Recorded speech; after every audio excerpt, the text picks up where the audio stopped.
नमस्कार दोस्तों, स्वागत है आपका स्लीपी क्लासेस में। प्रीमिक्स में आज हम UPSC CDS combined defence services के अंदर जो पॉलिटी में से सवाल पूछे गए थे उनको एक बार देख लेते हैं। ऐसा हम इसलिए करते हैं क्योंकि कई बार यूपीएससी जिन एरियाज में से सवाल पूछता है अपने बाकी एग्जाम्स में, उसके आसपास सवाल पूछ लेता है सिविल सर्विस एग्जाम्स के लिए भी।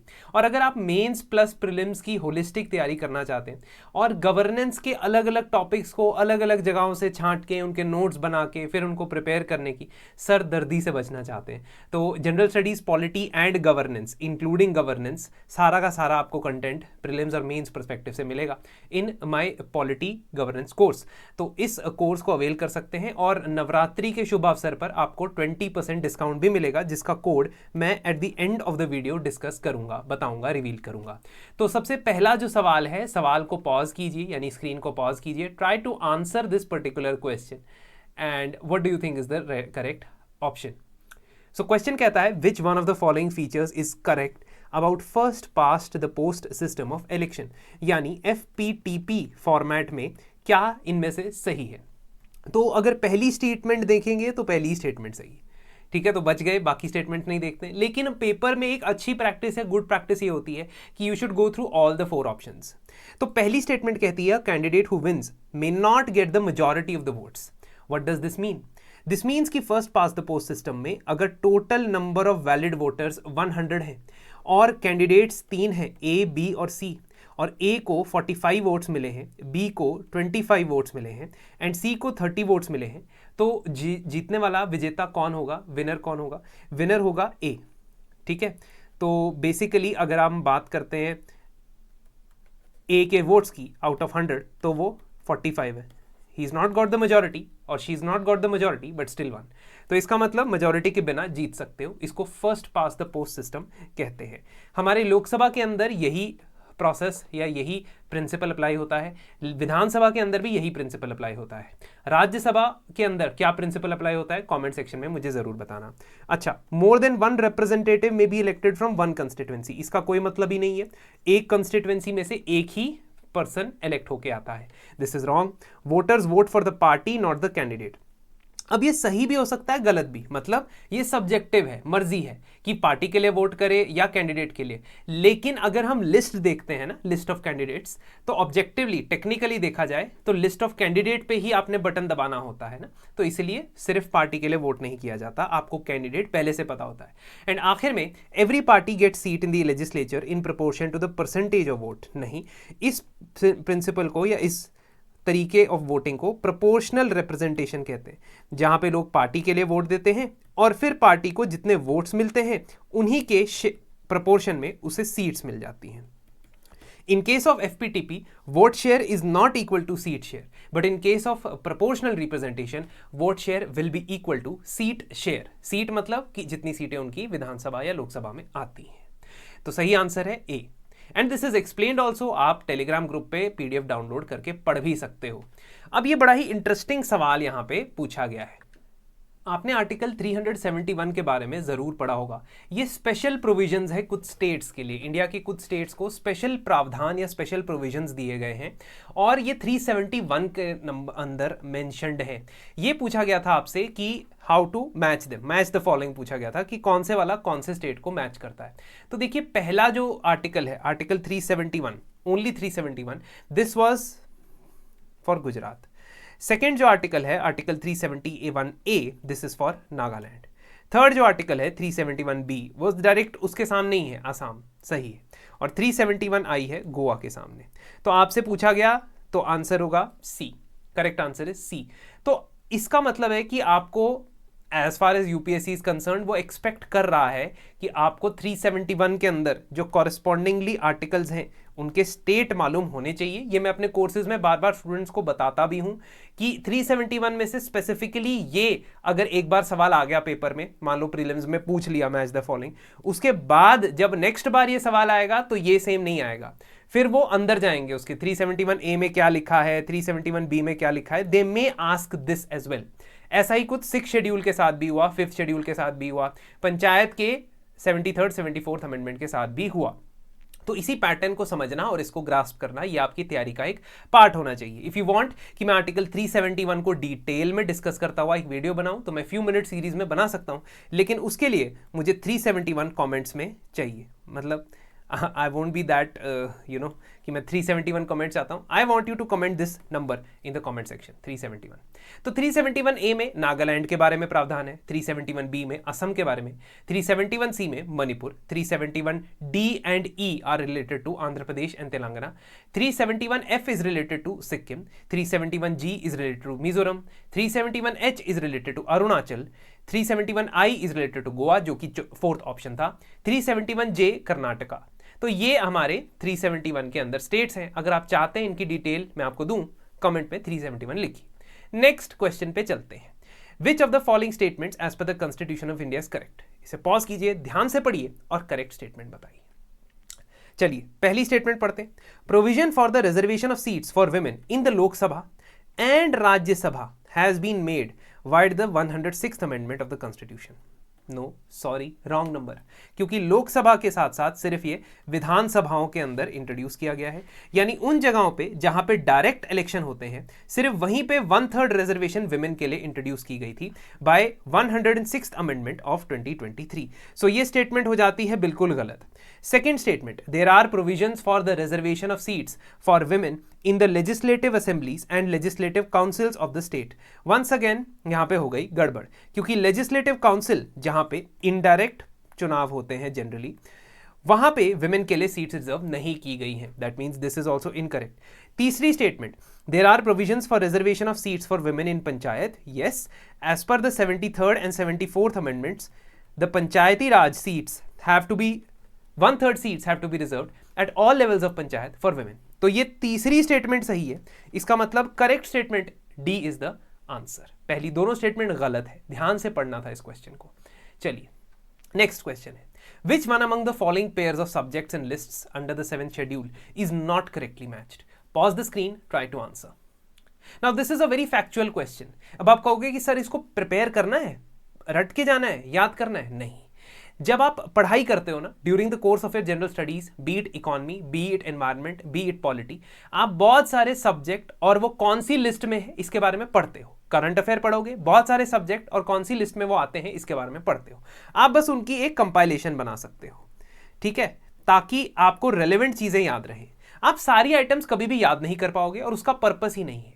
अब ये वाला जो क्वेश्चन है इसमें क्लियर कट पता लग रहा है कि अगर आपने सेंसस प्रोसेस को फॉलो किया होगा, कास्ट सेंसस के प्रोसेस को फॉलो किया होगा और बिहार के अंदर कंडक्ट किए गए कास्ट सेंसस को फॉलो किया गया होगा, तो वहां से आपको पता लगा होगा कि सुप्रीम कोर्ट और पटना हाई कोर्ट के अंदर जब कंटेंशंस पुश किए गए कि भाई बिहार कैसे कास्ट सेंसस करवा सकता है, तो उसमें सबसे पहला सवाल यही उठाया गया कि सेंसस तो भाई साहब यूनियन लिस्ट में आता है और यूनियन लिस्ट का काम सिर्फ सेंटर कर सकता है, सेंट्रल गवर्नमेंट कर सकता है, तो ये बिहार की सरकार ऐसा क्यों कर रही है?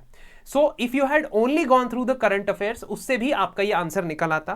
तो नॉट करेक्ट बताना था, नॉट करेक्ट है डी। अब आपको ये सब नहीं भी पता होते तो आपको नॉट करेक्ट मिल जाता। इसका मतलब इसकी कोई ट्रिक नहीं है कि आपको कोई बताए कि मैं सारे 100 के 100 याद करवाऊंगा।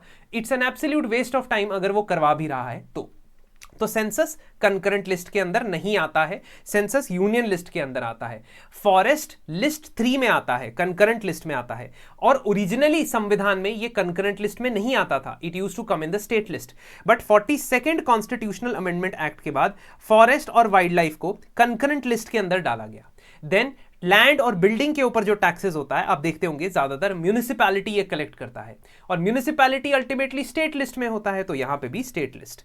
Insurance comes under the union list, entry number 47 of union list, and census comes under entry number 69 of union list. तो ये लिस्ट रटने की जरूरत नहीं है, लेकिन during the course of your पढ़ाई आप बहुत सारे टॉपिक्स के बारे में पढ़ते हो और इससे पता लग जाता है आपको कि ये इस लिस्ट में आता है, तो वही आपका सोर्स है पढ़ने का। Many questions are solved in the prelims from peripheral knowledge, not from focused knowledge.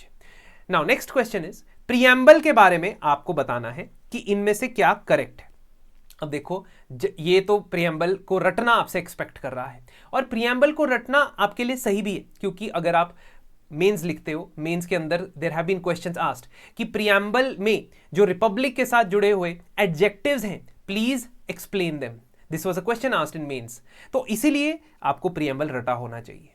So ultimately अगर आपको प्रियम्बल रटा होता तो आप ये कहते, we the people of India having solemnly resolve to constitute India into a sovereign socialist secular.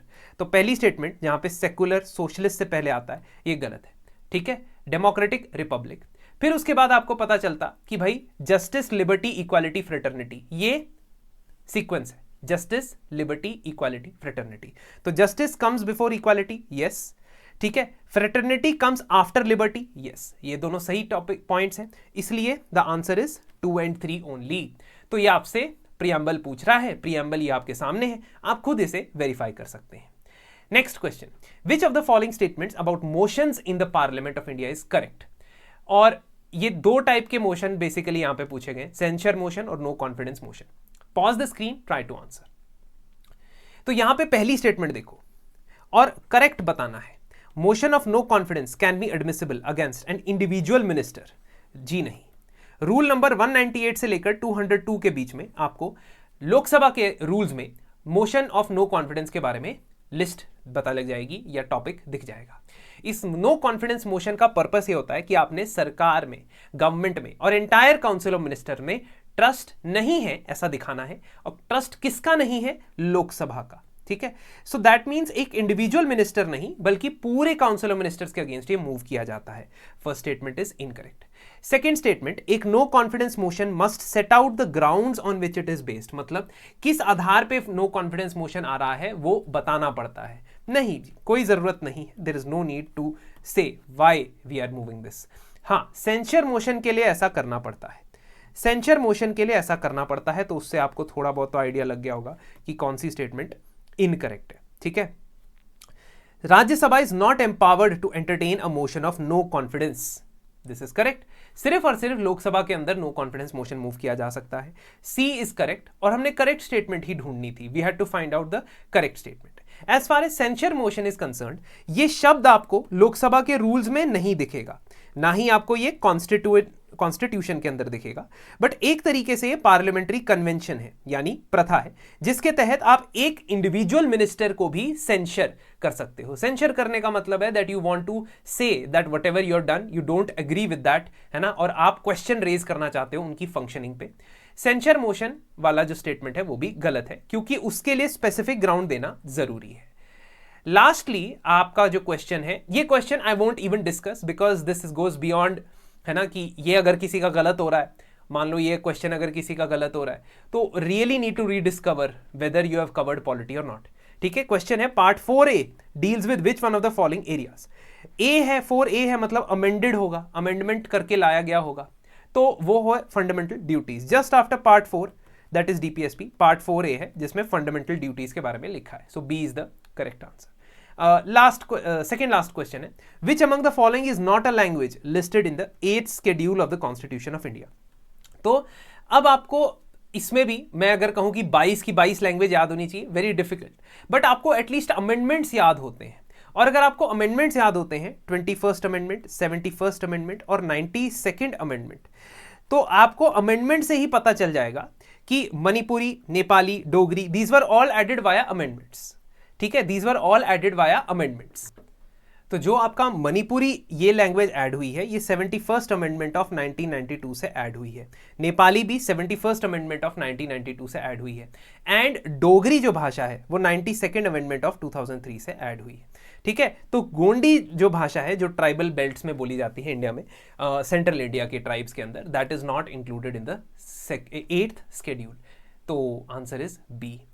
अभी आखिरी क्वेश्चन है, Which of the following criteria are specified for granting special category status to states in India? Bharat में special category status देने के लिए क्या criteria इस्तेमाल किया जाता है?